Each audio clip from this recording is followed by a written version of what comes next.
কিছু কিছু সময় প্রবাসীদের কষ্ট দেখে আমরা নিজেরাও কষ্ট পাই। এই যে ফেনীর বন্যা, তারপরে সীতাকুণ্ডের যে অগ্নিকাণ্ড, অন্য সময় ঢাকায় বলেন, ঢাকার বাইরে বলেন, এই যে কয়েকদিন আগে ইন্টারনেট বন্ধ করে দেওয়া হয়েছিল, এখন বন্যায় যে কুমিল্লা, ফেনী অঞ্চল, চট্টগ্রাম অঞ্চলে মানুষ একেবারে বিপর্যয়ের মুখে পড়ে গেছে। প্রবাসে যারা আছে, যাদের আত্মীয় স্বজন এলাকায়, তারা সবচেয়ে বেশি, আপনার আমার চাইতে বেশি টেনশন তারা করে, কারণ তারা চাইলেই ফোনে কানেক্ট হতে পারতেছে না, চাইলেই সাহায্য সহযোগিতা করতে পারতেছে না।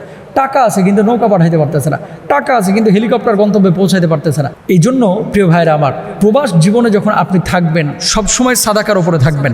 আস-সাদাকাতু তুরাদ্দুল বালা, আস-সাদাকাতু তারুদ্দুল বালা।